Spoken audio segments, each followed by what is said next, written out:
I used to believe the forest was a place that shaped men into something stronger, something wiser. I thought silence was a comfort, a teacher.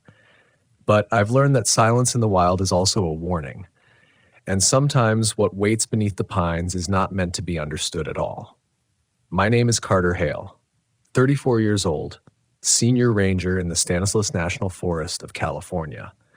Most folks only know the forest from the view off Highway 108, a sea of evergreens stretching endless into the mountains. But I've walked its hidden veins. I've stepped into places locals refuse to mark on maps. And while I'm trusted to keep people safe, I've learned I can't always keep myself safe from what's out here. When I first took this job, people smiled at me like I was stepping into some postcard dream. A ranger cabin, the fresh scent of pine sap and wood smoke, a good dog, long hikes, radio chatter from fellow rangers, the occasional rescue mission. That's what's printed in brochures. But the locals, the ones who've lived in Pinecrest Village since their grandparents carved their names into tree trunks, always looked at me differently. Not unkindly, just cautious. They'd lower their voices when I passed. One old surveyor once told me, voice cracking like dry bark, that he'd be retired already if the forest didn't have a way of calling him back. He said some problems are human, but there are other problems here too. I didn't understand what he meant until my second month. We got a report of a lost hiker on a trail that didn't officially exist. A young guy from San Jose, mid-20s. He'd wandered off looking for a waterfall he'd seen on a travel blog. Those bloggers always chase magic and leave the danger for us to deal with. The area he went missing in sits near a cluster of basalt cliffs, a place locals called the Wash. I never knew why. Names stick in mountain towns like that. Old names, old reasons. The sun was sinking when I reached his last known coordinates. The granite warmed the air like a furnace, and sweat made my uniform cling to my spine. The radio kept crackling with static, as if the forest didn't want us talking. I traced a faint deer path deeper into the trees. Every so often I found signs he'd passed through, mud kicked from boots, a broken twig, a scuff mark on stone. He was moving fast, too fast. Then I heard him, not shouting, panting, like someone sprinting through the trees. I sped up, calling his name, but his footsteps kept skittering away from me, always just out of reach. He sounded terrified. The trail ended abruptly at an outcrop above a narrow ravine. The sound stopped. "Hello?" I called. Only wind answered. I scanned the area.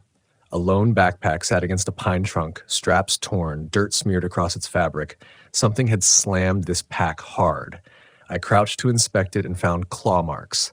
Not the curved arcs of a mountain lion. Straight, vertical, deep enough to fray the nylon into threads. I felt the prickling first, like the hair on the back of my neck waking up.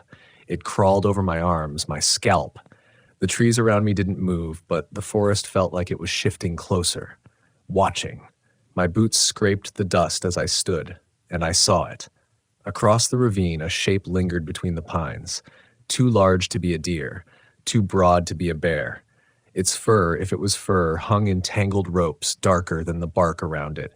It crouched low, almost human in posture, and though its eyes were nothing but black hollows from this distance, I felt them pin me to the earth. My mouth went dry.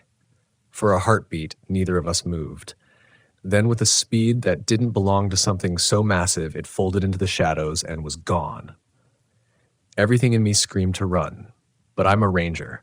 People depend on me not to break when the forest bares its teeth. So I took a slow breath and scanned again for the hiker. A moment later, I found him wedged into a narrow rock chute under the ledge. He was shivering like a man frozen inside his own skin. His fingernails were bleeding, clawing at stone. He kept whispering over and over like it was the only thought left in his head. It was calling my name. I reached for him, trying to calm him down. He flinched like I was fire. "What was?" I asked. He shook his head violently. "No, no, no. It knows. It knows me." I managed to get him free and led him back toward the patrol truck. The farther we got from that ravine, the less his trembling consumed him. But he never looked back. Not once. Back at the station, he refused to give a statement, wouldn't describe what he'd seen. His eyes were wrong, wide, glassy, unblinking, like he wasn't here anymore, not really. He left the next morning before sunrise, phone disconnected, no forwarding address. That was the first time I saw fear swallow someone whole and leave a shell behind. The report I filed was thin, just a distressed hiker due to dehydration. The sheriff nodded like he believed me. But the old locals, they didn't even have to hear the story to know I was lying. They could see it in my face, what I'd tried to bury. One evening at the Pinecrest Diner, the cook slid a plate of meatloaf in front of me and said, without looking up, "You been in the wash." I paused mid-bite. "How do you know?" He wiped his hands on his apron. "You're quieter now. That place steals something from a man. Happened to my dad back in '82. He swore he saw a creature running upright on the ridge, big as a truck, smelled like rot. It chased him right down the canyon and never made a sound doing it." I waited for the laugh, the smirk, the punchline. He just stared at me, eyes hard. "Don't go back there after dark." I didn't answer. But I thought about the missing man's shredded pack, the thing I saw crouched across the ravine, the way its head tilted, curious like it was trying to recognize me. Sleep didn't come easy that night. Every creak of the cabin made me jump. The trees outside my window rustled with something more than wind. But fear turns into denial quick when you need it to. I convinced myself I'd imagined the shape. My mind had played tricks in the dusk. Bears can look strange in low light. Shadows distort everything. I told myself that again and again, and then the knocking started. Not on the door, not on the windows, under the cabin. The first tap made my eyes snap open. It was a delicate knock, like knuckles brushing wood, then another and another, slow, measured, intelligent. Intelligent. I sat frozen on the edge of my bed, breath locked in my lungs. My flashlight lay on the nightstand, suddenly feeling a mile away.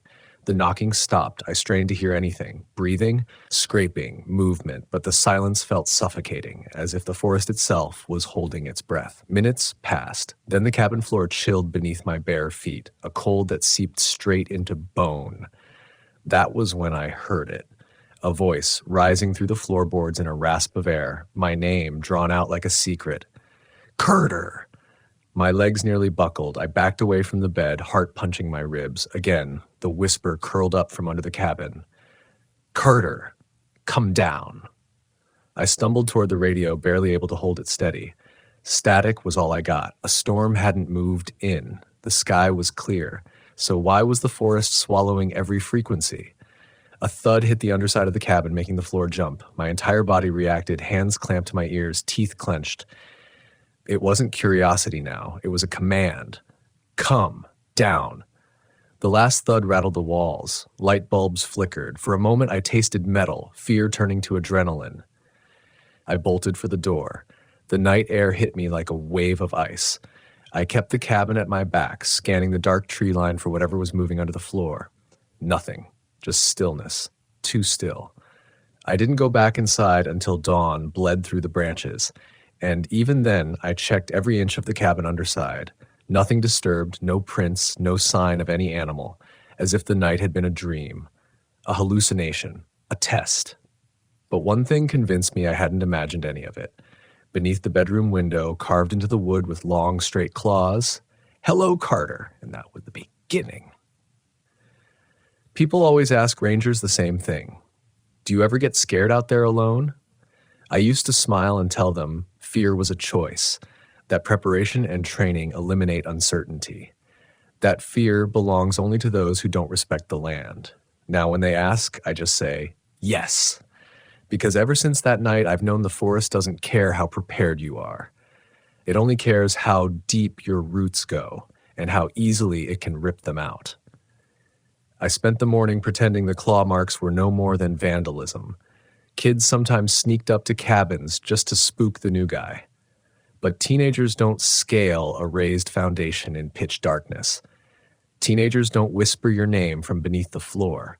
I scrubbed the carved wood until the grooves faded, but I couldn't erase the feeling that lingered. That sense of being acknowledged by something beyond logic. 2 days later, a call crackled through the radio. A missing child near a remote campground called Silver Basin.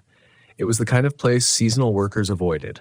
The air always thick, the trees oddly clustered as if guarding something they didn't want found. Little girl, 9 years old, slept in a tent with her parents, woke screaming in the dead of night. By the time they unzipped the tent, she was gone, vanished without footprints. We formed a search line at sunrise. I walked point with Ranger Escobar, the most experienced ranger on our team. She didn't talk much, but she had the presence of someone who knew too many things she wished she could forget. As we combed through the underbrush, she finally broke the silence. "The locals say Silver Basin is where the forest breathes," she murmured. "What's that supposed to mean?" I tried to sound casual, but the branches grazing the back of my neck didn't help. "They say the ground moves at night, opens up like a mouth. Anything that runs gets swallowed." I forced a small laugh. "Folklore." She didn't laugh back. 3 hours passed, no sign of the girl, no scraps, no clothing, no displacement of soil. Then, just before noon, we found something. A shoe. Pink canvas, tiny white laces, too clean to have been out here long. It sat perfectly in the center of a patch of bare earth. Surrounding it, a ring of pine needles, as if the forest had parted just enough to set the shoe there gently. Escobar picked it up and whispered, "She didn't walk away." Before I could ask what she meant, a scream tore through the trees, a man's voice filled with choking terror. We ran. The father was stumbling through the brush, face drenched in tears, arms shredded by branches he plowed through blindly. His cries echoed with something primal, the sound of a creature whose soul had already accepted loss. He clung to me when I reached him. "She was right there! Right there!" He jabbed a trembling finger toward the creek. "She called my name. I saw her hand above the water. I swear to God, I saw her." The currents were slow and shallow. No signs of disturbance. The mud along the bank was smooth, untouched. Escobar gently guided him back toward the search line. I stayed behind, drawn to the creek. My heartbeat pulsed in my throat. I crouched low, palms brushing the cold mud. Then the water rippled. No breeze, no rocks falling, just a single trail of disturbed surface like a finger dragging just below. The ripple stopped at the bank. I jerked back, eyes wide. Something under the water, thinking. I radioed for support, but static hissed in reply. I squeezed the transmit button harder, as if force could make the signal behave. "Do not. Leave the creek." A voice finally crackled through. But it wasn't Escobar. It wasn't any ranger. It was a rasp I recognized too well, etched into my spine the night it whispered through the floorboards, the voice that knew my name. I took several steps back, boots slipping in wet soil. The trees leaned in closer, branches knitting overhead. And for a split second, deep beneath that murky green, something pale moved. An arm? A leg? A face? I blinked, and it vanished. The search continued until nightfall. Then the sheriff called it. Volunteers returned to their cars. Parents were escorted to the ranger station for support. Escobar and I remained behind to tape off the area until investigators arrived. As we packed up, she caught me staring at the creek again. "You heard it too, didn't you?" she asked quietly. "Heard what?" She studied my expression, reading me too easily. "Sometimes they call your name. Sometimes they pretend to be someone you love. That's how they pull you in." A chill spread through me, slow and suffocating. "How long have you known?" I whispered. She exhaled, eyes reflecting a tiredness older than her years. "Long enough." That night, I lay awake in the cabin, staring at the ceiling. Every knot in the wood grain looked like a staring eye. Memories flashed, of the ravine, of the claw marks, of the shoe placed so carefully on bare earth. The missing girl's mother collapsed screaming when the sun set, convinced the forest would return her daughter only when everyone stopped looking. That kind of belief doesn't come from nowhere. It comes from patterns, stories, things locals still whisper. I finally drifted into a shallow, brittle sleep.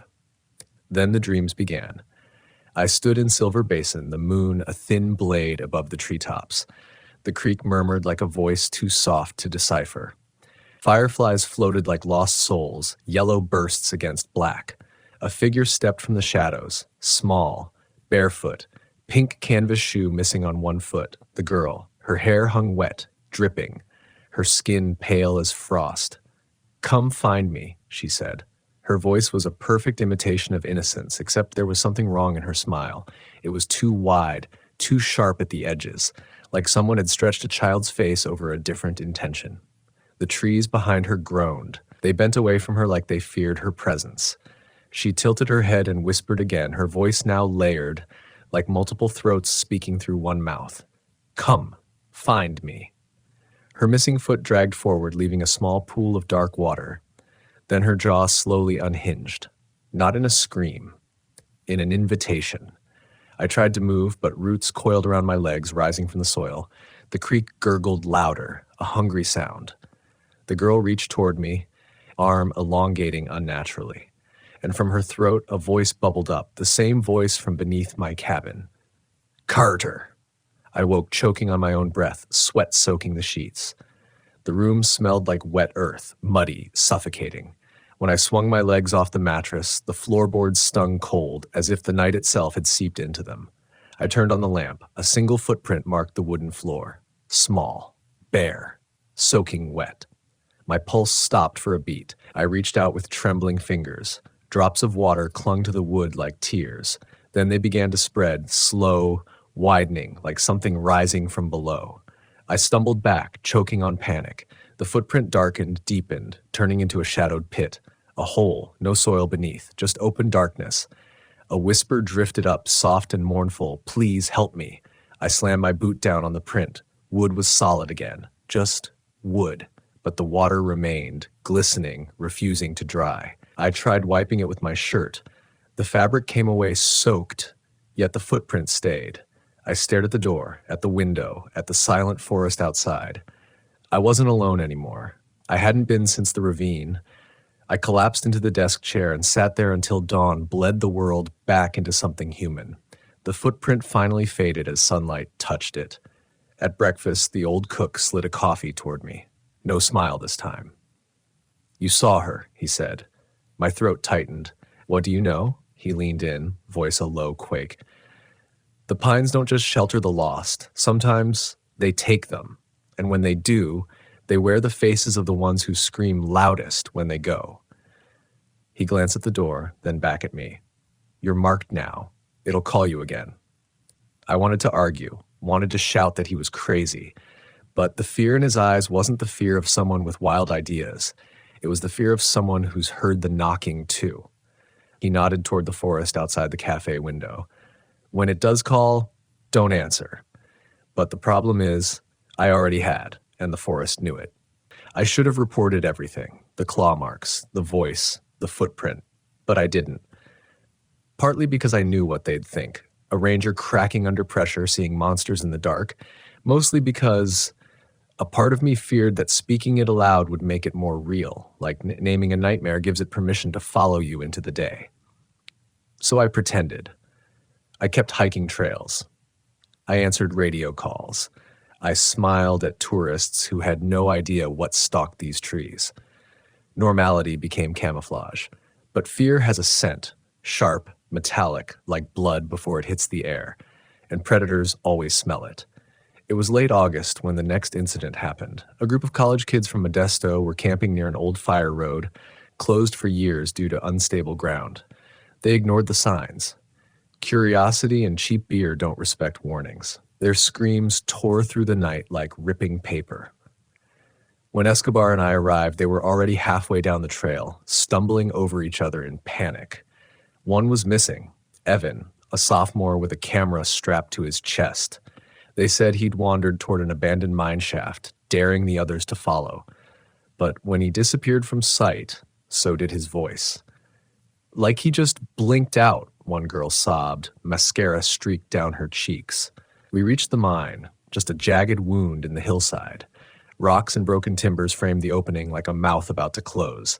I scanned the darkness with my flashlight. "Evan," I yelled, and the echo devoured his name whole. A smell seeped from inside, damp soil mixed with something rotting. It curled into my lungs, thick and nauseating. Escobar wrinkled her nose. "We can't go in blind. We wait for the rescue team."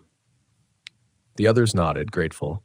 But I stared into that tunnel and felt a pull, subtle but undeniable, a sensation like déjà vu tugging at the edges of my thoughts. I should be down there. It was waiting for me. Then a sound rose from deep in the mine, not a scream, a whisper.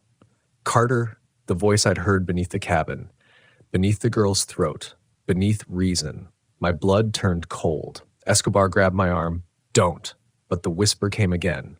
Come down. It wasn't calling the missing student. It was calling me. I'll go, I whispered, already stepping forward. Her grip tightened. You don't understand what's in there. I looked at her, heart pounding. What is it then? You know something. Tell me. She looked away. There are things beneath this forest older than sin. Things buried because the earth didn't want them wandering anymore. That should have stopped me. It didn't. I unhooked a glow stick from my belt, cracked it, and rolled it inside. Sickly green light slithered across dirt. No movement, nothing human. But there was something else. A smear on the rock. Wet, dark. I leaned closer. Claw marks. Straight, vertical, fresh. Escobar pulled out her radio. We need backup, now. Static. Then a fractured voice. Carter, help.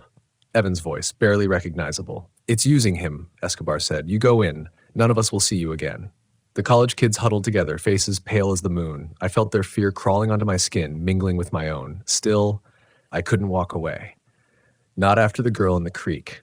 Not after the hiker in the wash. The forest was keeping tally now. It was measuring what kind of man I was. I took one more step. Then the glow stick flickered, and something dragged it deeper into the dark. I froze. Escobar swore under her breath. The mine entrance groaned like a throat, swallowing. Enough. We pulled the kids back to the station and waited for a tactical rescue crew from Sonora. They combed the mine with ropes, drones, and lights. They found nothing, no Evan, no gear, no tracks, not even the glow stick. It was like the mine decided to rid itself of evidence. The parents arrived 2 days later, faces hollowed by dread. They begged us for answers. We told them what the report demanded. Unstable ground, possible fall, exhaustive search underway. None of it felt like enough. None of it was true. And the students? Every one of them asked the same question before leaving. What was in there with us?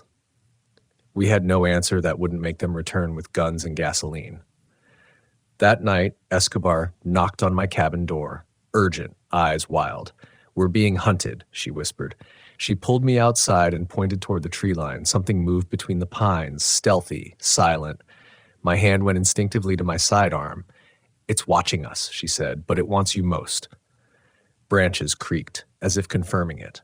A shadow separated itself from the trees, shaped almost like a man, if a man were made of tall, knotted wood. I felt a pressure in my skull, like someone pressing cold fingers into my brain. Escobar raised her flashlight. Back away, she yelled. The beam struck the shape and it vanished. Not ran, not slipped behind a trunk. It simply was no longer there the moment light touched it. I heard a voice behind me. Do you feel it yet? I spun. No one. Just the wind. Escobar handed me something, cold metal in my palm. A compass. It will lead you away from it, she whispered. At least it's supposed to. Supposed to? She swallowed. Maples Crossing. A ranger there disappeared back in '99. They found his compass miles from camp, spinning like crazy, needle pointing down instead of north. I stared at her. The fear I'd been burying clawed its way up again. What do we do? She looked at me like I should already know. We survived long enough to warn others. A howl shattered the air then, deep guttural, carrying a pain that didn't belong to wolves or bears. My marrow locked tight. Escobar grabbed the gun from her hip. Inside, she said. Now. We barricaded the door and killed the lights. My cabin suddenly felt too small, 4 walls that wouldn't stop whatever knew my name. For hours, nothing moved. Then, the radio clicked on by itself. Static churned through the cabin. My breathing went shallow. Escobar aimed her gun at the radio like she could shoot the voice before it reached us. A child's cry filtered through the static, soft, pleading. Carter, don't leave me. The missing girl. I slammed my hands over my ears, fighting the urge to answer. Escobar shouted, Ignore it. Then another voice, Evan this time strained and broken. It hurts, please. Their voices twisted together, stretching into that awful third tone, the one I'd heard beneath the cabin. Come down. Come down. The radio snapped off. Silence. My heart hammered so hard it felt like a countdown. Escobar kept her weapon trained, her whisper trembling. It wants you to follow. I stared into the black window reflection, my own eyes haunted. I think it already has me. She didn't deny it. As dawn crept in, the forest quieted, as if satisfied we'd survived the night, but disappointed it didn't get what it wanted. Before she left, Escobar placed a hand on my shoulder. You need to leave this forest. And go where? I asked. She looked at the pines, their branches swaying like they understood every word. Somewhere without roots. I watched her walk away until the trees devoured her shape. Then I looked down at the compass she gave me. The needle spun, once, twice. Then it stopped, pointing not north, pointing straight at the floor, as if something beneath my feet was calling it home. There are rules in the mountains, spoken and unspoken. The unspoken ones matter most. Never stray from a trail you don't know. Never sleep beside still water after midnight. Never answer when something in the dark calls your name. I had already broken that last rule. Days passed in a fog of dread. Every time I stepped outside, the forest felt closer, claustrophobic. Even the air felt heavy, thick with the moist scent of moss and cold stone. Birds quieted when I walked by, as if they knew something stalked me and silence might save them. I tried to bury myself in routine, maintenance checks, trail inspections, public safety reports, but everything began circling back to one truth. The disappearances weren't random.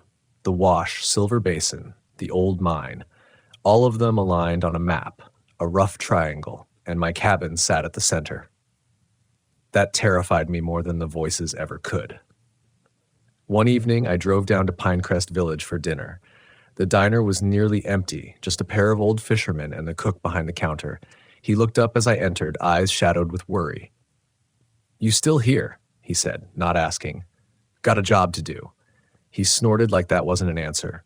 "Forest doesn't want you here. You're too open." "Open?" I asked. He leaned closer. "It knows you can hear it, so it tries harder." His hands shook slightly as he handed me a cup of coffee. "If you feel pulled to go somewhere, don't. That's how it gets you walking right into its mouth." I sat in silence, staring at the dark trees just beyond the window. The branches swayed like they were whispering secrets. The door chimed and an elderly woman entered, white hair braided tight against her back. She froze when she saw me. "You're him," she whispered. "The ranger from the canyon. Word traveled fast out here." She shuffled over, voice trembling. "My brother, he vanished in '68. Said something in the trees was calling him by name. Took search teams 3 months to stop looking." Her eyes glossed with fresh tears. It didn't want to kill him. It wanted him to follow. My hands curled around the coffee mug, squeezing too hard. Where was he when he disappeared? Below the basalt cuts, near those old salt caves. She looked at me like she recognized the fear I tried to swallow. "Don't let it lie to you. It always pretends to be someone you can't ignore." A cold shiver crawled down my spine. The girl, Evan, the hiker, all wearing different skins. One voice underneath. She squeezed my arm with surprising strength. "Promise me you won't go where it calls." I couldn't promise that. The forest had already hooked its claws into me. That night, on the way back, fog slithered across the road, thick, chalk white, swallowing my headlights. I pulled onto the shoulder, heart thudding as I waited for it to clear. Then I heard it, a knock. 3 slow, deliberate taps against the truck door. My breath halted. I turned my head, dread turning my limbs to stone. Standing just inches beyond the glass was Evan, soaking wet, mud streaking his shirt, eyes wide, pupils drowning the whites. "Help me," he mouthed. "Please." His hair hung in dripping strands, his lips were blue. I fumbled for the lock, but something in me screamed, "Don't." His eyes, they weren't pleading. They were hungry. Then his jaw stretched, widened, tearing at the corners. His face twisted into a grin too large for human skin. It spoke without sound. "Come, down." I slammed the truck into reverse, tires screaming on gravel. Evan's figure lingered in my mirrors, tall now, elongated, shadow swelling into something monstrous. The fog devoured him as I sped away. By the time I reached my cabin, I was shaking. I killed the engine and sat there in silence, waiting for the trembling to stop. But silence was no longer a comfort. It was a threat. Inside, I paced the floor, mind spiraling. It knew where I lived. It knew where I drove. It knew how to appear as the ones I failed to save. This wasn't coincidence. This was possession. I didn't sleep. Rest wasn't an option anymore. Dawn peeled over the forest, cold and pale, but daylight didn't feel safer, just less honest. I packed my gear, ration bars, water, flashlight, rope, spare radio. The compass Escobar had given me, still pointing at the floor. It was clear now. Whatever was calling, it was beneath me. I locked the cabin and hiked toward the basalt cuts. The earth here was different, cracked like an old scar. Pines leaned over the path, their roots gnarled and exposed, clutching the soil as though afraid of falling in. The forest was quieter than I'd ever heard it. As I walked deeper into the wash, the sunlight thinned. Shadows stretched wrong, longer than they should be. The air tasted stale, like stone that hadn't felt wind in centuries. Then I found it, an opening in the ground, narrow, jagged, like the earth had been torn apart from within. Cold air breathed from it, damp and sour.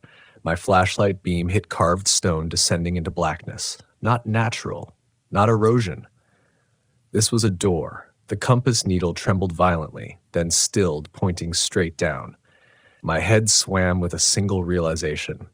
It wasn't on the surface anymore. It was waiting underground. A whisper floated up the shaft, soft as falling leaves. Curder! I nearly dropped the light. Every instinct screamed to run, but instincts were what it wanted to break. This thing fed on fear until fear turned into obedience. I clipped the rope to a rock outcrop and lowered myself into the dark.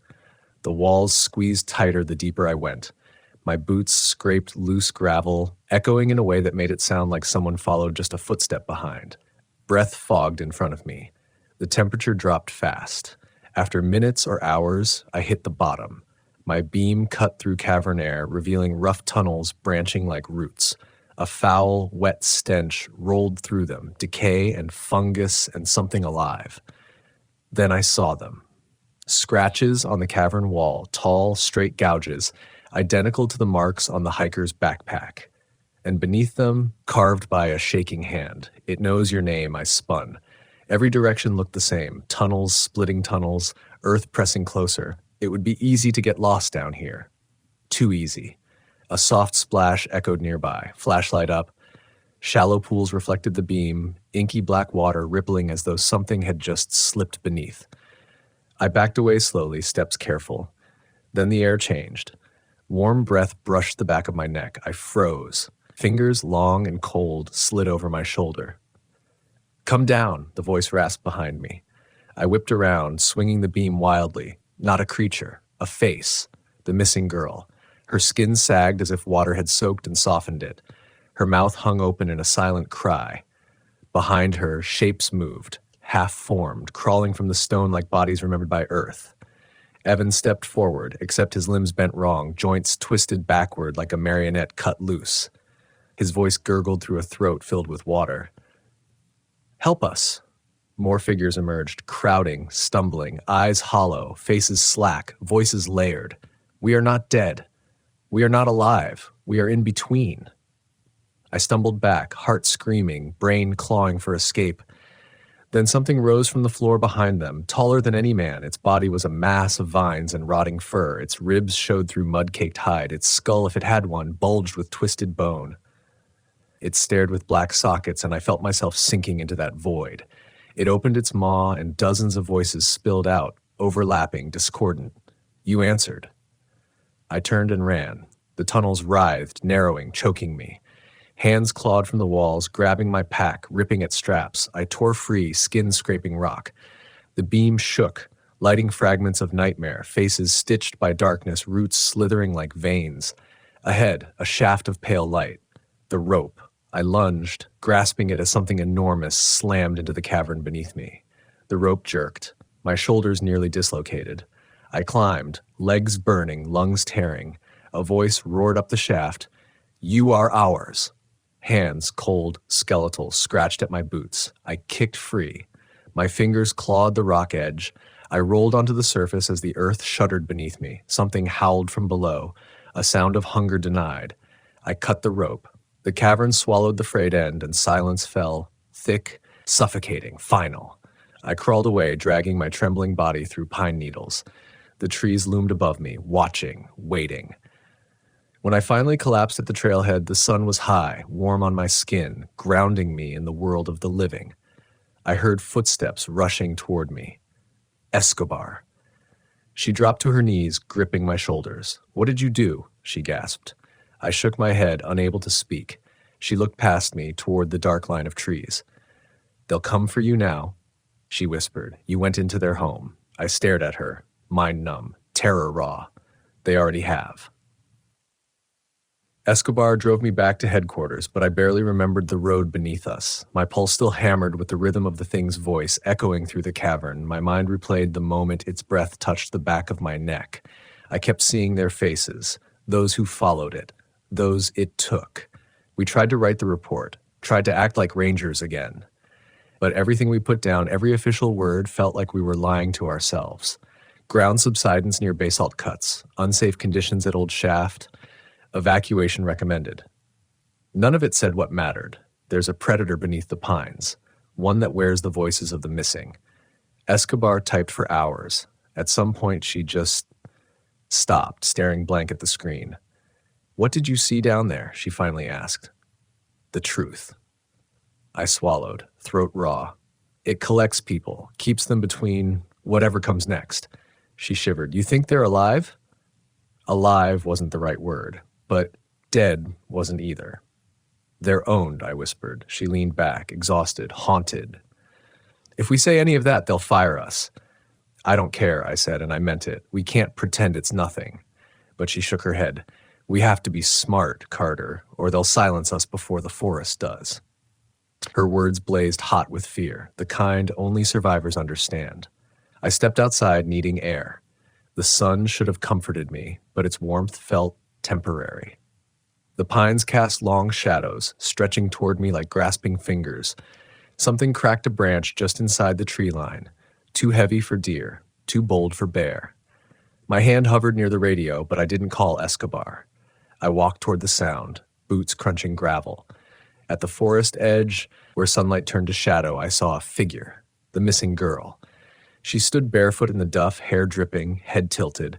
Her skin looked like paper soaked through, translucent and bruised. Her lips moved, though no sound came out. Then a second shape stepped beside her. Evan.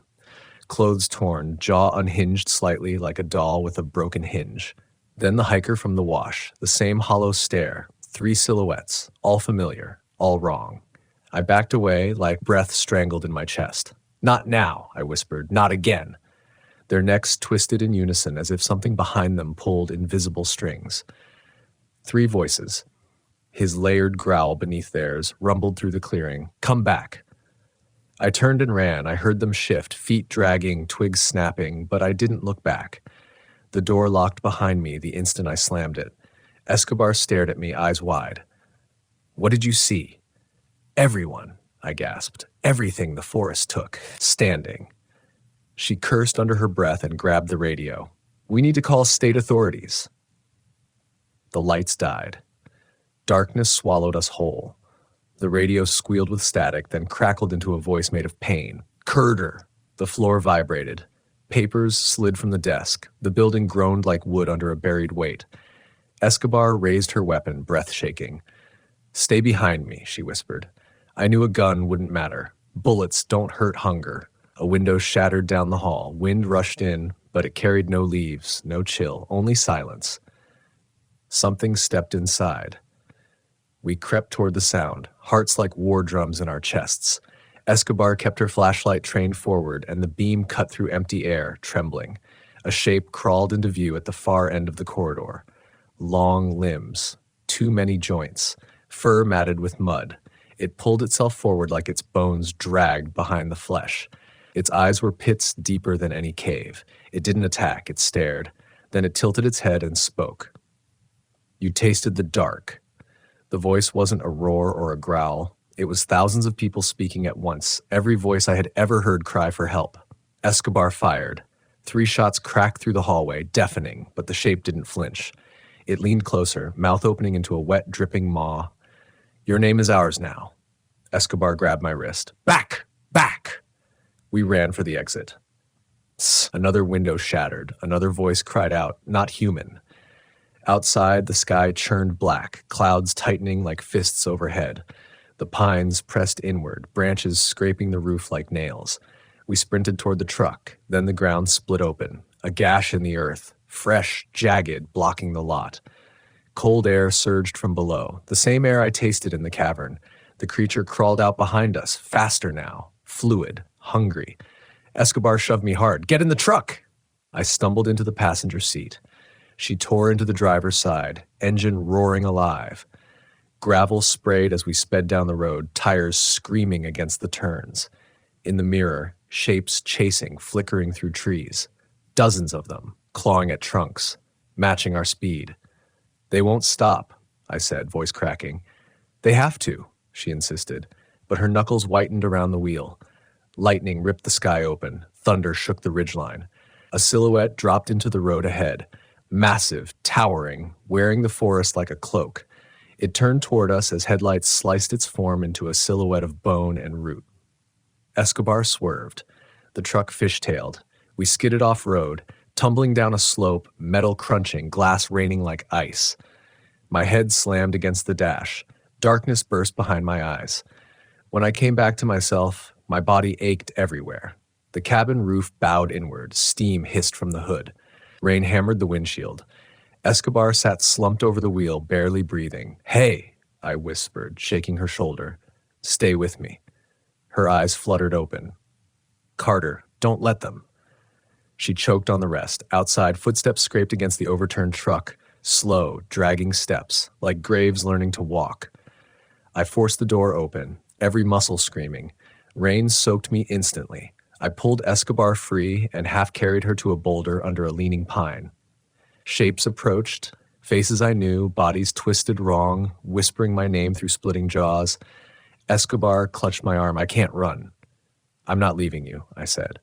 Her fingers squeezed mine. "You have to. Someone has to tell the truth." Lightning flickered, and in that flash I saw how many stood in the road now. Too many to outrun, too many to fight. The forest wanted me alive. It wanted her gone. She looked at me through the pain. "Carter, forgive me." Before I could react, she shoved me away, hard, rolling herself down the slope into a ravine thick with bramble. Her last scream vanished into the rain. I staggered, numb. The creatures stopped moving. Every one of them turned their heads toward where she'd fallen. Then, as one, they crawled after her, hands slipping through mud, jaws stretching wide enough to swallow silence. I could have chased her. I could have died beside her. But she gave her life so I could keep mine. So I ran. Every branch whipped my face. Every root tried to trip me. But the forest didn't stop me. It herded me until I burst into a clearing, the lookout tower rising like a last hope. I climbed, higher and higher until the trees were beneath me again. Up here, wind and lightning were my witnesses. I could see miles of pine, a sea of darkness shifting in waves. At the base of the tower, they gathered, silent, watching, waiting. Rain soaked the wood beneath me. I leaned against the railing, thus lungs burning, soul fractured. For the first time, I understood. I wasn't escaping. I was surviving long enough to remember. Lightning lit their faces below, every pair of eyes fixed on me. And the voice rose. Deep as the night that birthed them. You are our story now. I stood taller. Fear didn't leave me. It grew into something sharper. This ends with me, I whispered. If they wanted a witness, I would give them one. If they wanted my name, I would speak it louder than their hunger. I will tell what's beneath these pines. I will keep the memory of every soul they claimed. I will warn every wanderer who steps where roots reach deeper than reason. They can follow me, they can curse me, they can haunt every step I take, but they will never own my voice because I am still here. And as long as I breathe, the living will know one truth. The forest does not just grow trees, it grows stories. And mine isn't finished yet. not while I'm still above ground. I have spent most of my adult life believing that the forest loves us back. That was the first lie this place ever told me. My name isn't important. Not really. What matters is that I've worked as a park ranger in the northern pines of Washington state long enough to think I understood how the wilderness breathes. I'm in my mid-30s, old enough to have lost naive bravery, but still young enough to cling to the idea that courage comes from knowing the woods like I know the lines on my hands. The locals depend on people like me. Rangers with calm voices on trail radios, rangers who know when a hiker will be fine and when a search party must be called before dusk sinks its claws in. The truth is, the forest has always been older, wiser, and far more patient than any of us stewards will ever be. Out here, pine needles soften footsteps, silence becomes a habit, and the wind is a whispering companion. You learn to separate natural sounds from unnatural ones. You learn what branches sound like when they break under a deer's weight versus when they break under something heavier. You learn the calls, the whooping barred owl, the soft huff of a black bear, the distant echo of an elk bugle rolling down the ridge like thunder wearing bones, and you learn what doesn't fit. The place I oversee is enormous. Miles upon miles of old-growth pine and cedar that look like they were planted by the first hands that ever shaped the earth. It's the kind of forest that swallows your sense of scale, a single tree trunk thicker than a car, bark so deeply grooved your fingers disappear inside. Some of these trees have lived through centuries of storms, fires, and wars. They've seen people come and go, living and dying beneath their branches. People like me arrive thinking we're there to protect the forest, but the forest was never the thing that needed protection.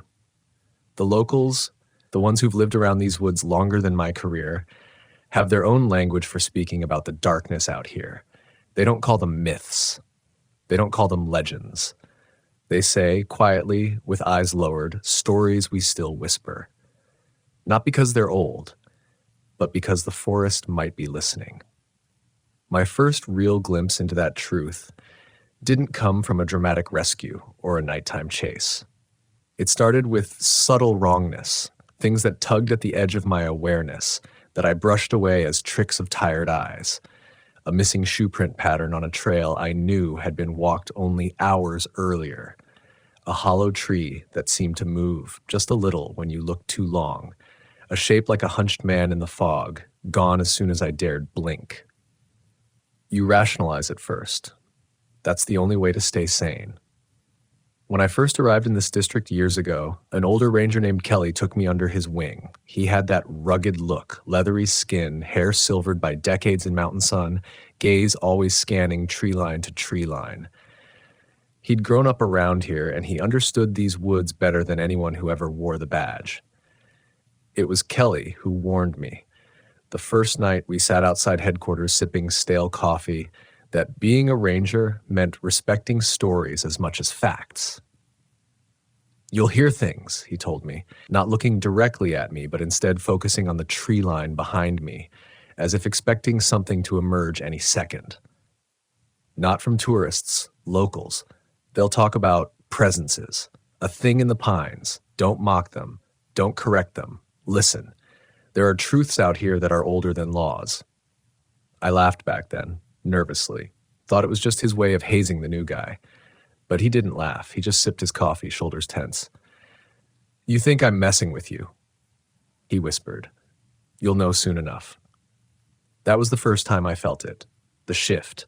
When silence thickens like the air is waiting to show you its real face. At night, these woods become something else, something bolder. The wind stops trying to hide its voice. The stars vanish behind the black wall of pines that stretch into a sky that doesn't feel like a sky anymore, just a lid pressing tighter. Your flashlight beam becomes your lifeline, and even then, it feels like a fragile weapon against something that can swallow light whole. There was one tree I could see from my cabin window, a massive pine with branches that reached out like broken arms. Sometimes when the wind blew through its needles, I'd swear I could hear it groaning. Not creaking, groaning like wood straining against a burden. I kept telling myself that was normal. Trees make sounds, trees talk. Every ranger knows this. But trees don't repeat your name in the dark. Not at first. My cabin sat on the edge of the compound, a short walk from the trail that led deeper into restricted territory. The air always smelled of cold resin and earth that never warmed, even in July. At sunset, shadows arrived early here, crawling uphill like they were climbing back into their home. Most nights I drift to sleep to the hum of crickets and the distant bark of foxes. But one night, near the end of my first fall season, everything changed. I woke to silence. A silence so complete that I could hear the blood thumping in my ears. No insects, no wind, no animals. The kind of silence that feels like the whole world stopped breathing. My eyes snapped open, and the cabin's darkness felt heavier than usual. I sat up in bed, listening, skin prickling with dread I couldn't explain. Then came the knock. 3 soft taps on the wall behind my bed. It was impossible. The wall backed against the woods, no porch, no walkway, nothing anyone could stand on. Just trees, roots, and earth. I held my breath, listening for footsteps. Another 3 taps, slow, deliberate, too rhythmic to be a branch or an animal. I should have called dispatch. I should have grabbed my radio. Instead, I froze, trying to convince myself I wasn't awake, that my mind was still tangled in one of those half-nightmares that happen when you sleep too close to the unknown. Then something even more absurd hit me. A smell. Wet fur. Musky. Heavy. Like a wet dog that had been living in a cave. It drifted through the cracks in the window frame, filling the room as if a creature were pressing its snout toward me, seeking heat, seeking the scent of human skin. I stood, finally, legs trembling. Moved toward the window with the slow motion of someone walking into their own grave. The glass reflected a faint image of my face, eyes wide, sweat beading along my forehead. On the other side, nothing, just that impenetrable wall of pines. But the smell grew stronger. I reached for the flashlight on the nearby counter, and right then the knock again, loud enough this time to rattle the picture frame beside my bed. I fumbled with the flashlight switch, and in that quarter second of delay, I swear I heard something breathe. Deep. Low. Almost curious. When the light finally sliced through the darkness and flooded the wall, the knock stopped. But now I saw something else pressed into the wooden boards of the cabin. A smear. Dark. Damp. A single streak sliding downward like the residue of something dragged by gravity. I must have stared for minutes before I remembered to move. My brain tried to reason. Sap. Mud, anything natural, but that smell, feral and sour, kept insisting otherwise. Just when I thought the terror had peaked, the forest answered. A howl, not wolf, not coyote. This sound was too deep, too guttural. It vibrated in my ribs, the pitch bending into something disturbingly close to language. I'd heard stories from hikers, always brushed them off. Something tall in the trees, something that didn't run from light, something that watched.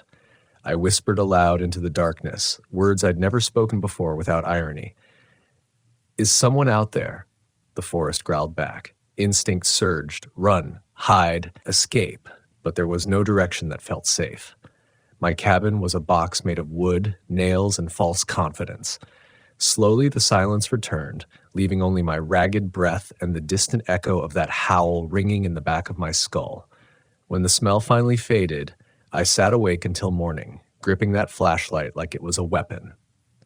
By sunrise, when the first birds began to chirp again, I realized the forest had introduced itself, and that was only its first hello. Morning light never looked so fragile. I stepped outside, every motion slow, as though any sudden movement might call the night back. Dew clung to the wooden steps like sweat. The air smelled normal again, pine, dirt, and the distant crispness of snow lingering high in the mountains. But that streak on the wall, that wasn't a dream. It had dried overnight. Dark brown, almost black. Wide at the top, narrowing into a thin trail. I ran my finger over it. It flaked like scabbed blood. My stomach dropped. I checked the ground around the cabin, pine needles disturbed, soil displaced, but no prints, no impressions. Whatever had stood there had weight, enough to knock on walls that thick, yet left nothing behind.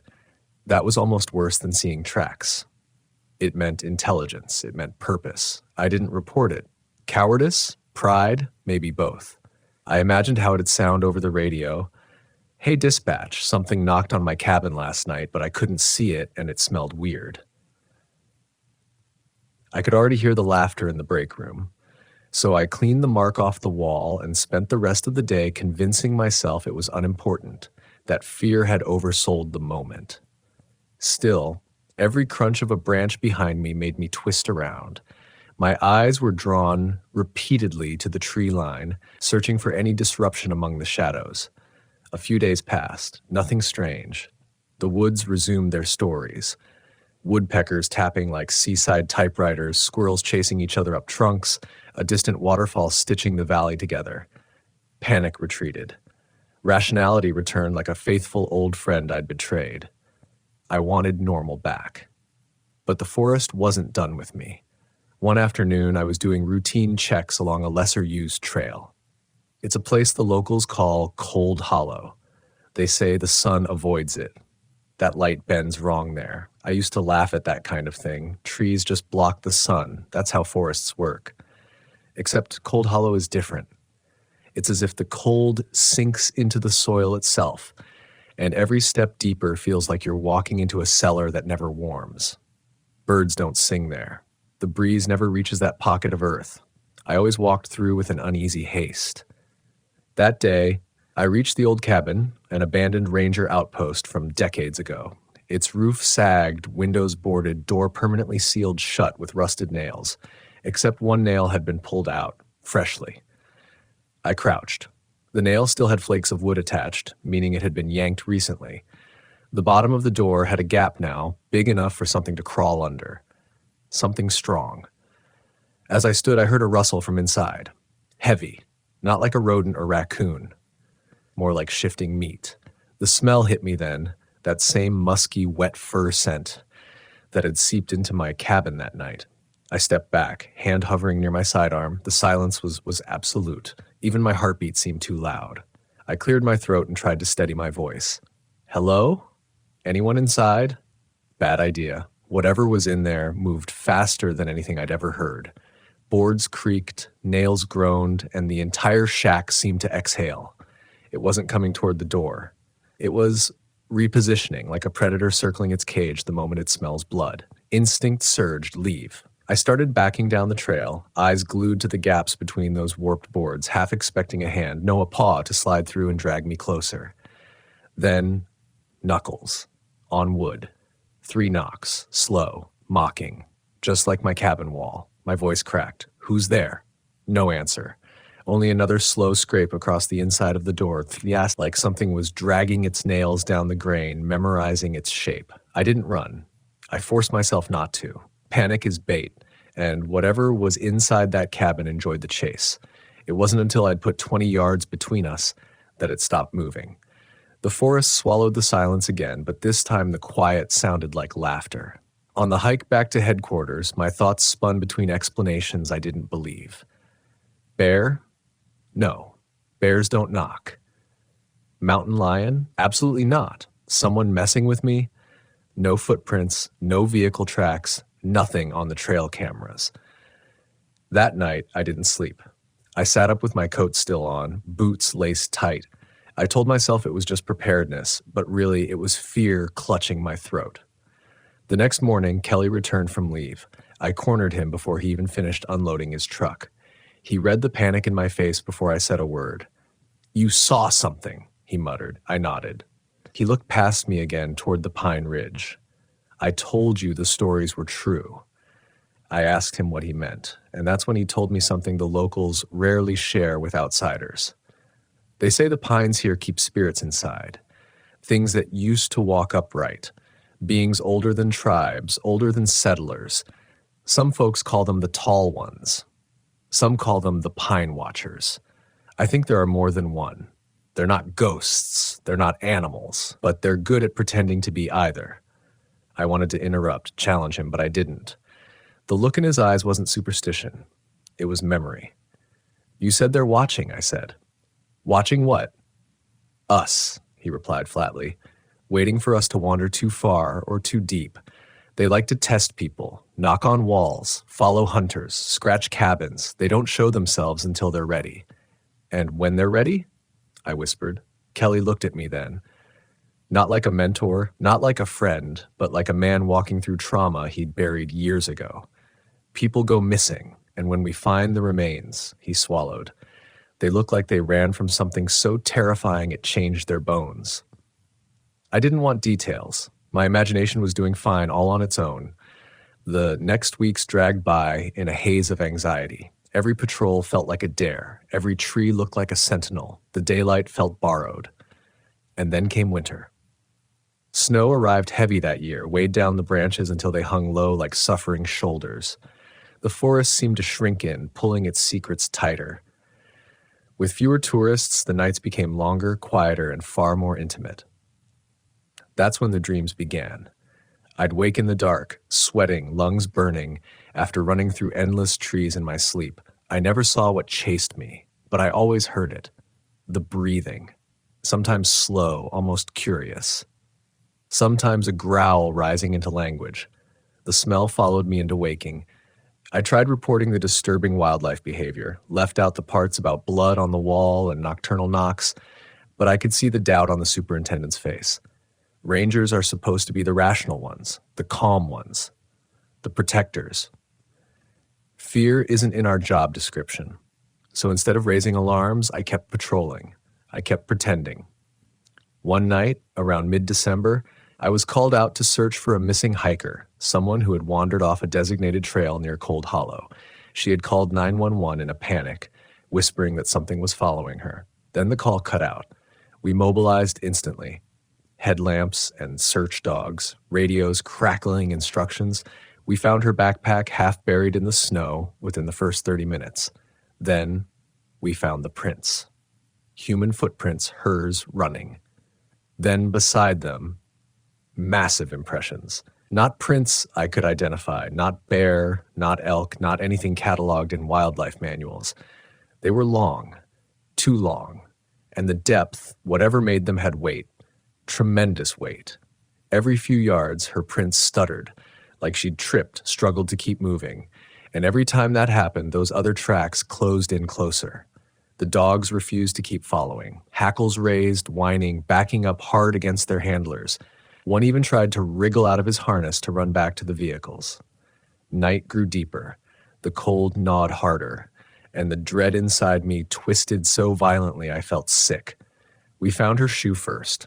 Not torn, removed, placed neatly on the snow, pointing into the dark. That's when the search coordinator called for everyone to regroup. They would bring more lights, more people, more guns. But I couldn't move.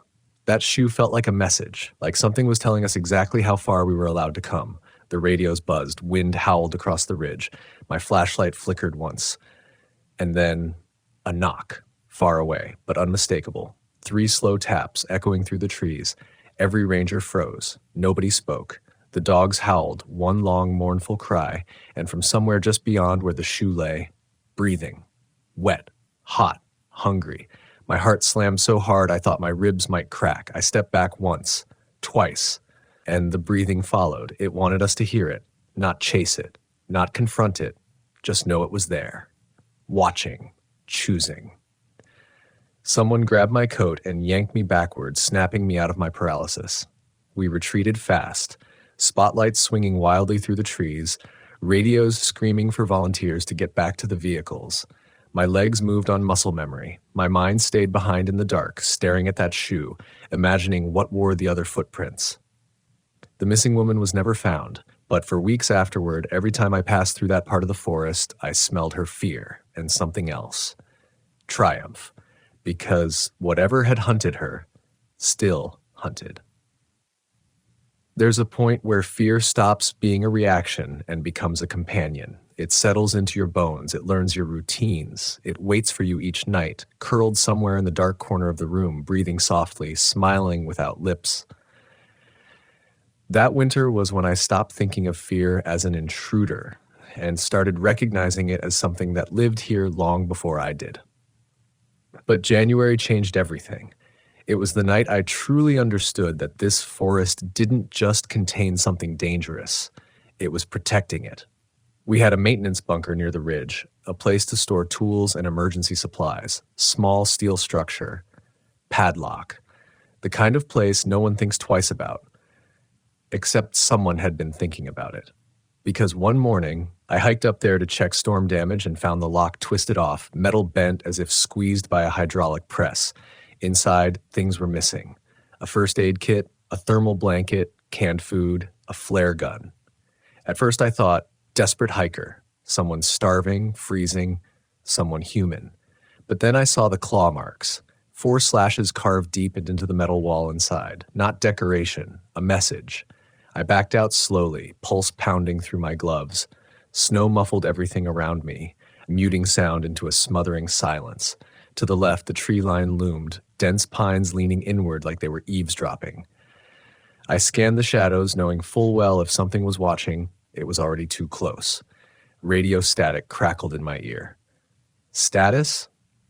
It was the superintendent. I thought about telling him, about confessing I was scared, about explaining what had taken the supplies, but all that came out was all clear here. Lie number 2, the forest made me tell. I left quickly, locking nothing behind me because locks mean nothing to whatever lives in these woods. Later, in the safety of daylight and walls, I brought it up to Kelly. This time I didn't soften the details. When I finished, he looked at me in this way I'll never forget, like someone recognizing the symptoms of a sickness he once survived. He sighed and leaned back, eyes drifting again to that familiar spot, the pines behind headquarters. They're preparing, he whispered. For what? My voice sounded small, even to me, for someone new, for you. Then he told me a story, one he'd kept buried. Years ago, before I arrived, there had been another ranger, young, smart. He knew the rules, followed them obsessively. But one winter, he started seeing things, started hearing knocks, started smelling that same musky scent I had. He told Kelly once that he felt like something was sizing him up.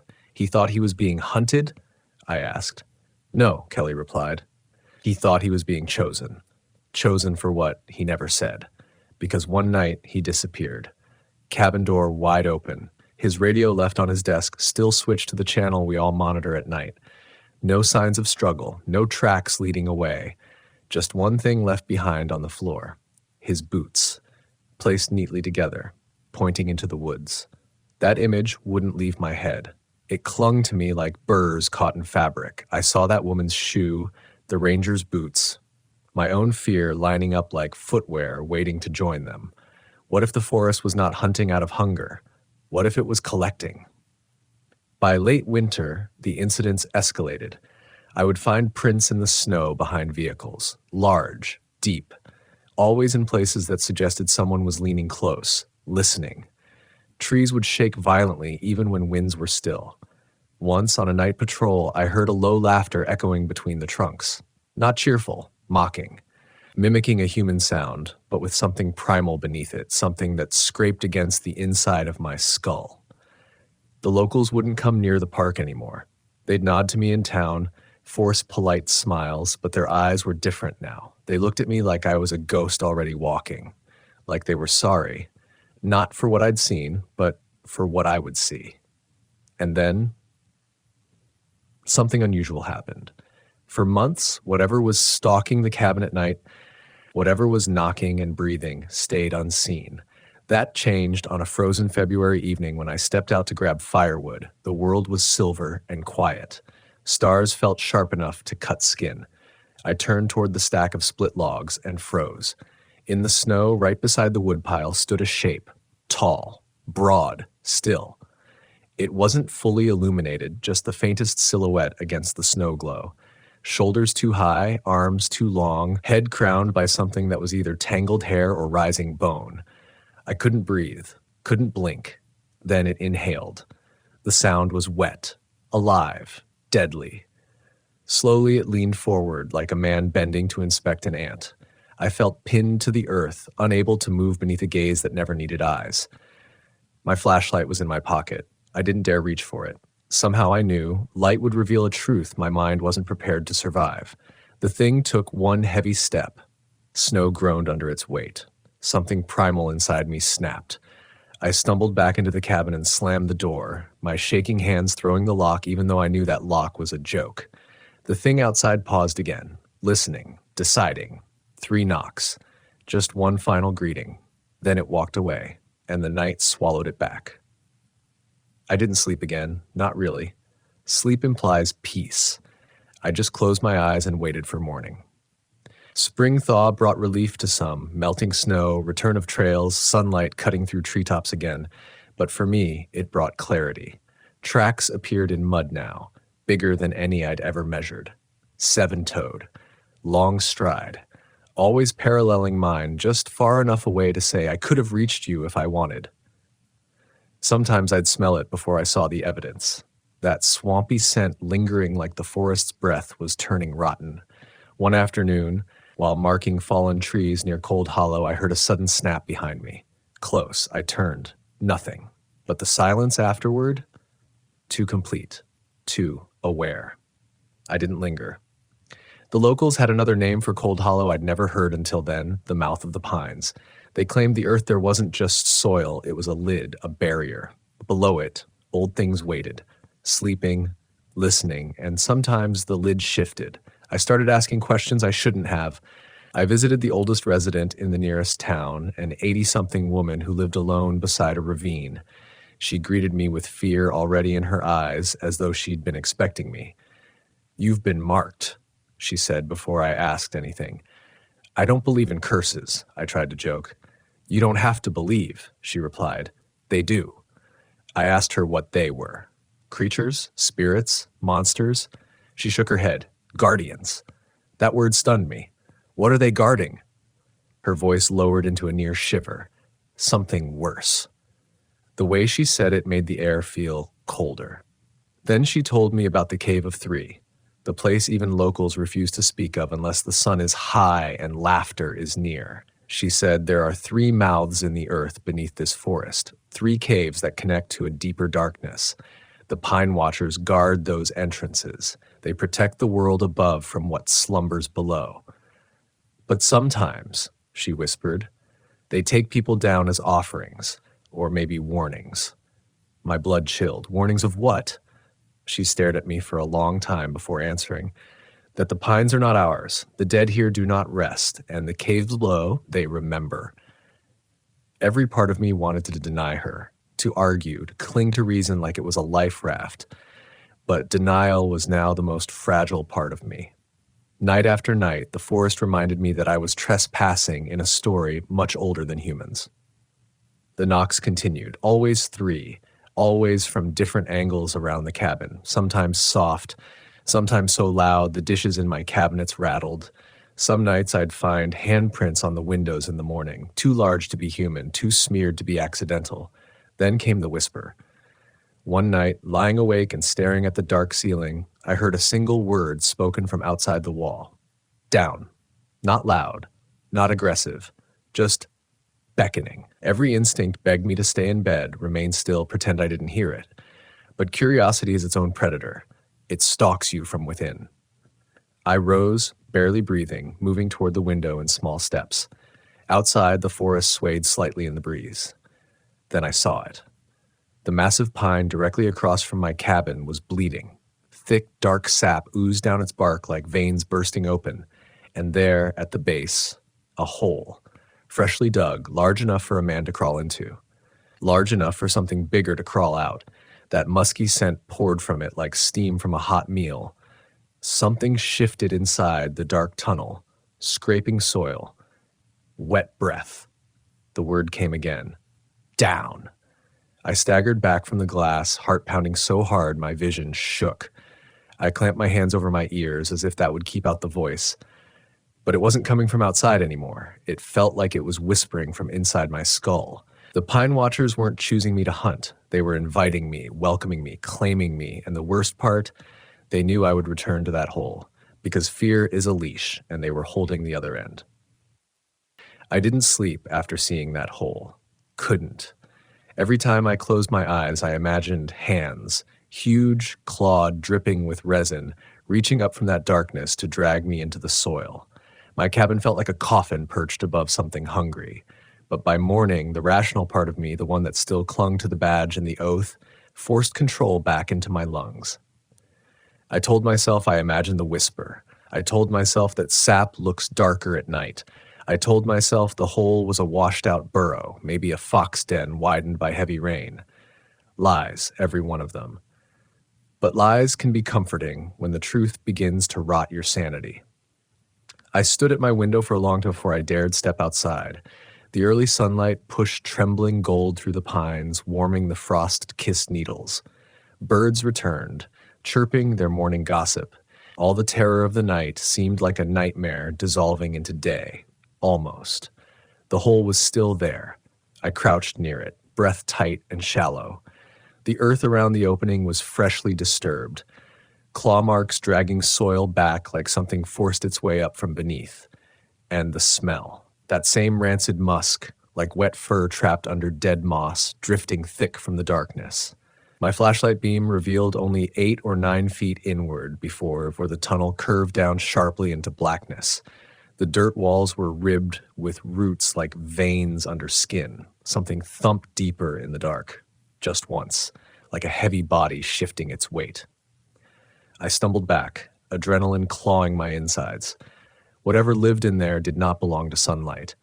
I forced myself not to collapse, not to panic. Pulled my radio and called in a geological hazard report. Nothing more. Didn't mention the whisper, didn't mention the tracks, didn't mention that this hole was perfectly centered at the base of the only tree that had ever seemed to breathe when the wind passed through. A maintenance crew would come fill it, I told myself, as though dirt could bury something that wants to rise. The superintendent assigned me what he called mental balance duty for a week. Station shifts, admin work, staying close to base. I think he saw more in my eyes than I admitted. I must have looked haunted. Kelly checked in on me one evening and asked only a single question. How deep? I didn't respond, just stared at him with a horror that confirmed his fears. He nodded slowly, jaw flexing. They're opening the mouths again, he said. I asked him what that meant. You ever wonder why the earth around here is so soft? Why it caves in so easily? Why people disappear without trace? This forest is hollow beneath us. He looked up at the ceiling like he could see through it. Those creatures are the plug, the cork, the guardians. And they want me below, I whispered. He didn't deny it. He just said, don't ever follow a voice into the ground. That's the last advice he ever gave me. 2 nights later, Kelly didn't show up for shift. His cabin door stood open, swaying gently in the midnight wind. His radio lay on the floor inside, battery full, channel active. His bed was untouched, sheets still tucked. His boots were missing from their usual spot by the door. But there, just inside the threshold, was his hat, placed neatly, pointing into the forest. I remember standing frozen, chest collapsing because I had seen this pattern before. A shoe, boots, always something left behind like a signature, something that says, we claimed another. The superintendent ordered a full search, dogs, tracks, tactical lighting. I was on the front line, like flashlight gripped so tightly my knuckles burned. But every step deeper into those trees felt like walking into a throat closing around us. A mile in, the dogs stopped, just like with the missing hiker. Tails low, whining, refusing to go further. The air thickened with that musky odor. Snow was gone, but the cold returned anyway, sinking its teeth into my spine. We found nothing that night, nothing human. But before retreat was called, we heard something. 3 knocks. Far off. Slow. On wood. Not on a cabin this time. On a tree. A massive pine. The same pine. The one with the hole. The one bleeding sap like the earth's arteries were bursting. The forest didn't hide what it wanted. It wanted him. It wanted me. And it was patient. After that night, the others stopped trusting me. They saw the fear in my face. They felt the forest press against our compound like a storm waiting to break. Highway signs warning travelers about poachers and mountain lions were replaced with new ones advising against entering restricted forest zones. But locals whispered louder than any official notice. They said the pines had awakened. and the guardians were hungry for offerings again. Spring bled into summer. Life returned to the park. Tourists came back with their laughter and their disposable cameras, unaware they were walking across a graveyard with roots. My job forced me to smile, give safety talks, hand out trail maps, all while the woods watched from behind my shoulder. I tried to focus on normal tasks, rebuilding campsites, repairing switchbacks, checking fire rings, but the darkness beneath everything never left. Every wooden step I hammered down over soft soil made me wonder if I was sealing the lid tighter or accidentally opening it. One afternoon, a teenage boy went missing near the river. He was found an hour later, alive, shaken, but barefoot. When his family questioned him, all he said was, "The trees told me to take them off." I heard my pulse echoing in my ears. At night, the knocks resumed stronger, faster, as if impatience was building. And the hole at the base of that pine, it had widened. No crew ever came, or maybe they did, and the forest ate them too. Now I could hear movement inside it, even during the day, like something pacing, restless, waiting for darkness. Then came the fog. Not the kind that rolls in gentle, diffusing the sunlight like cotton. This fog rose from the soil. It seeped out of cracks between roots. It curled around my cabin as if mapping its edges. It tasted like the bottom of a grave, and contained within it footsteps, heavy ones, circling my home again and again, shaking the earth with each deliberate stride. The radio crackled useless static as I pressed myself into a corner, weapon drawn but pointless. Outside, deep breathing swelled, shadowing each exhale. I pushed past my clenched teeth. And then a voice, deep, broken, dragged out from lungs too large for a human body. Down. The same word, the same invitation, but this time the whisper was clearer, more insistent, like a command. Down, down, down. Each repetition grew louder, pounding into the walls of my skull. My legs started moving on their own, 2 steps toward the door. 3. My mind screamed to stop, but my muscles served another master. Something ancient, something that wanted me below. The knocking returned, furious, drumming the walls like fists pounding on a coffin lid. I grabbed the door frame, using every shred of willpower to restrain myself, nails biting into the wood. The fog pressed against the windows. Breath steamed the glass from outside. Soft scraping gifted me the image of claws, taller than I was, trailing up and down the panels. I finally wrenched myself backward and collapsed, curling against the bed, heart-rupturing fear into every limb. The voice hissed one more time, down, then silence. The fog drained back into the earth, the footsteps receded, and I lay there shaking until dawn bled pale light through the blinds. The next morning I stared at that pine tree again. The hole was wider, deeper, fresh earth scattered around the base, the roots bulged like veins ready to tear. I knew then they weren't asking anymore, they were digging toward me. I had a choice: stay here, be taken, or confront them. Learn the truth before the truth swallowed me whole. It wasn't courage that pushed me. It was desperation, like a man held underwater long enough to prefer drowning over another breath of fear. I spent the day in silence, packing only what mattered: my flashlight, extra batteries, rope, a flare stick, and a single photograph of the ranger crew from my first year here. Kelly stood beside me in that photo. We looked confident, untouchable, stupid. As sunset bled into the trees and shadows stretched their claws over the ground, I stepped out into the cooling air and faced the pine. Breathing, calling. I stood at the edge of that hole. The earth exhaled, wet, warm, expectant. Something dragged itself deeper, preparing. I swallowed once, twice, then whispered back to the trees, "I'm coming," and I lowered myself into the dark. The earth swallowed the light behind me. As I slid into the opening beneath the pine, dirt crumbled against my shoulders and roots scraped the back of my neck like fingers urging me deeper. My flashlight beam wavered over damp walls, illuminating soil threaded with pale underground veins, pulsing faintly, as though the forest itself had a heartbeat. The air thickened with that smell, rotting fur and cold stone. It forced its way into my lungs, slow and heavy. My knees sank into slick earth while the passage sloped downward in a spiraling descent. The deeper I crawled, the more the world above ceased to exist. Sound changed, muffled first, then suppressed, then stolen. My breathing no longer echoed. The tunnel absorbed every noise like it was hungry for silence. 20 feet in, the incline steepened. I slid uncontrolled, soil cascading around me. I struck the ground hard, and a flash of pain ignited through my wrist. I hissed through my teeth, trying to keep panic from seizing control. My flashlight beam arced through the space, and I realized I wasn't in a tunnel anymore. A cavern stretched before me, tall enough to swallow trees whole, wide enough to house cities that never saw the sun.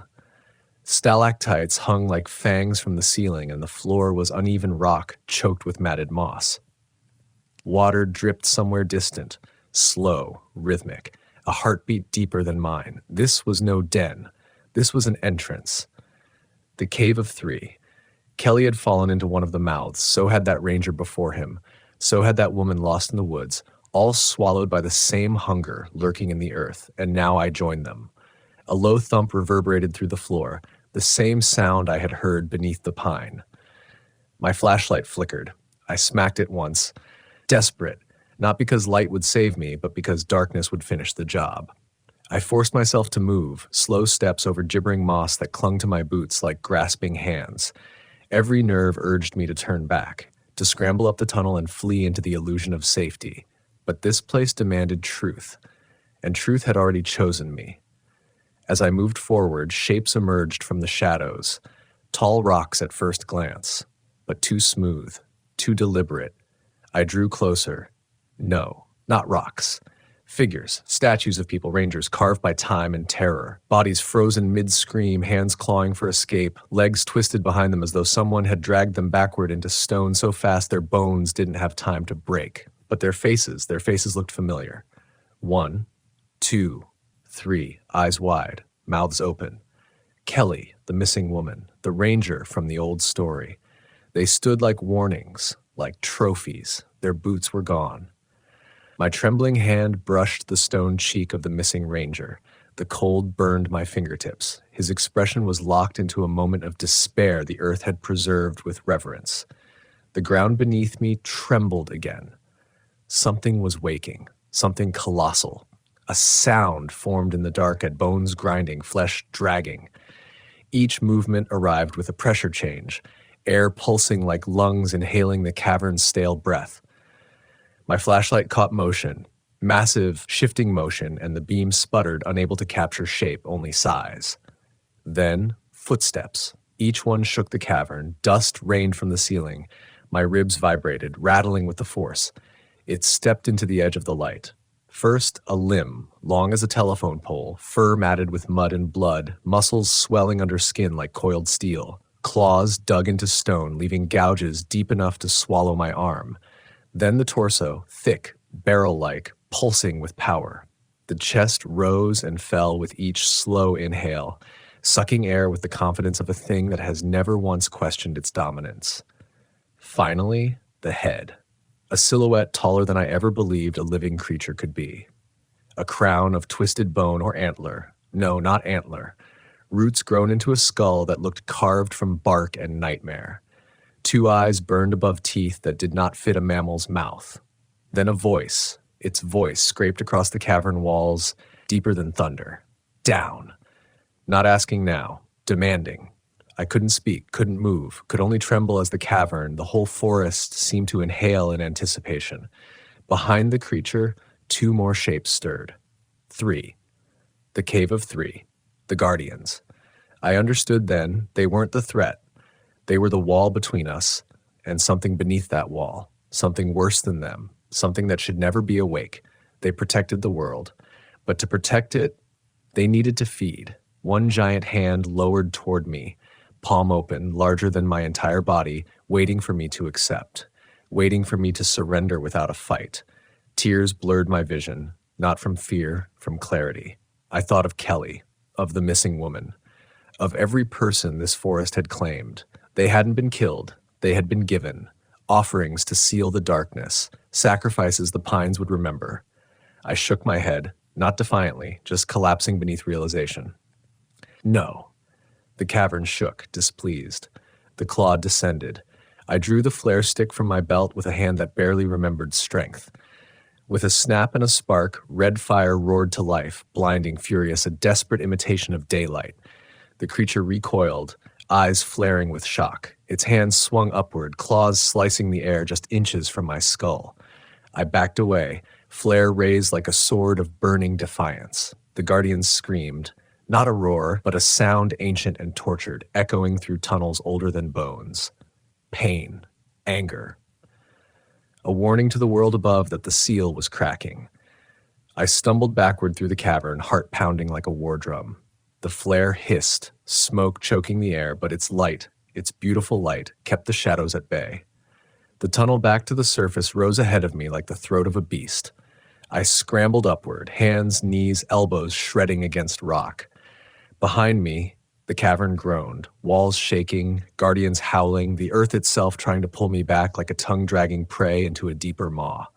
Down, the cavern bellowed, words smashing against my skull like fists. I dug my fingers into roots and pulled myself forward with everything left in me. My flare sputtered. No, no, I screamed, shoving myself upward as the fire sputtered into dying sparks. Behind me, claws scraped stone. Closer, closer. A final heave. Cold air hit my face. Moonlight. I burst from the hole under the pine, gasping like someone crawling out of drowning water. Dirt and sap coated my arms, blood slicked my palms. The night forest filled my lungs as if thanking me for returning to the living. Behind me, the hole shuddered. Roots tightened across the opening. Soil collapsed in on itself. The earth sealed the mouth again. The guardians howled once, then silence. Nothing remained but a towering pine and endless stars watching from above. I staggered backward, knees buckling, collapsing into the needles. Tears streamed down my face, relief beaten ugly by the knowledge that none of this was victory. The pines had spoken. They had told me the truth most rangers never learn. We are not protectors. We are warnings. The guardians do not serve us. They only spare us until they don't. I still live here, still wear the uniform, still wake up every night at the sound of knocks that never quite reach the door. But now, when I walk these woods, I do not pretend courage. I do not cling to reason. I know what listens beneath the soil. And when I pass that pine, the one that still bleeds sap like dark blood from the earth, I speak a quiet prayer. May the guardians stay hungry enough to never let what's below come up. Because if they ever stop feeding, the forest will not whisper its stories, it will scream them. And no one, not even the rangers, will hear the world's last warning in time.